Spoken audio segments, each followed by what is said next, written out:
Diane and Denmark here.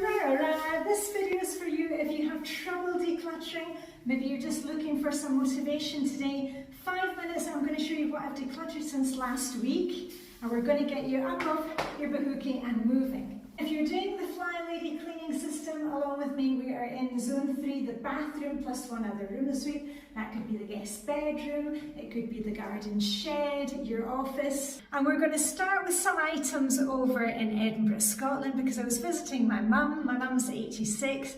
She's got some memory issues, gets a bit confused about things, so I was helping her go through some items, and let's see what we decluttered over there. So starting off with an ottoman. This ottoman, it was filled with bits and bobs that Mum had put in there. So we went through the items one by one, and I'll show you what has gone from it.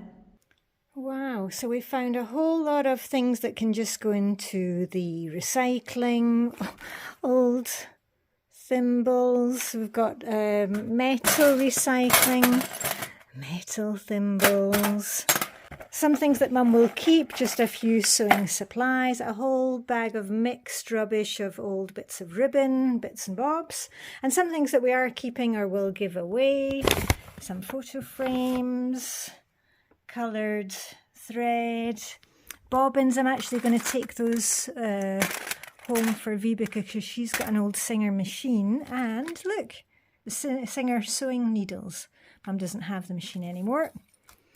And various crochet hooks, I'll take those for the Stitch and Bitch ladies. This can go in Mum's sewing basket. And another kilt pin. And some sewing machine accessories and feet. And my mum, she used to love reading. She's got a lot of books, and many of them she's just not going to use again. So we went through them just one by one, and there was quite a lot of, as you'll see here, there's some cookery books and quite a lot of things like dictionaries and things for helping solve crosswords. She doesn't do that anymore. She can't see the crosswords in the newspapers. So those are all being passed on to somebody else. And Mum's wardrobe had got a bit mixed up. So we went through all the items, and I think we tossed 50 plus plastic coat hangers. She has the nice velvet ones that she likes. I don't like that type. You've seen me decluttering those. But there was about 50 plastic coat hangers. Those have gone, and it just gives her a bit more room in her wardrobe, and she can actually see the clothes that she wants to wear. And we also went through jewellery, and in the next video I'll show some heirlooms that we rediscovered, because things had got a bit mixed up. Mum couldn't find her favourite pieces, and she couldn't find the heirlooms, but they've all been located now, and I won't show them here because I don't want to show where Mum has got her stuff stashed. And of course, since I came back to Copenhagen, I've also found a few items here.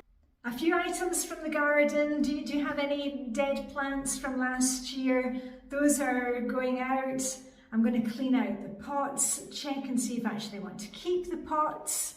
And a couple of items from the basement, a couple of storage shelving units, and we're not going to use them again. We've got plenty of storage around the house, and because we've decluttered so much, we don't need the storage anymore, so those are going too. Woohoo! So hopefully that gave a little bit of inspiration for you today. Are you going to work in Flylady Zone 3 today? Are you going to work in another room in the house? It doesn't matter where you work. Just up off your bahookie, go and find one thing, let me know what it is, and if you've enjoyed the video, remember to do the usual thing, like, subscribe, share with a friend. I would appreciate that. Live long and prosper, may the decluttering hygge be with you, and I'll see you very soon with a little update. All I've got left to say is rah, rah, rah. Okay, bye for now.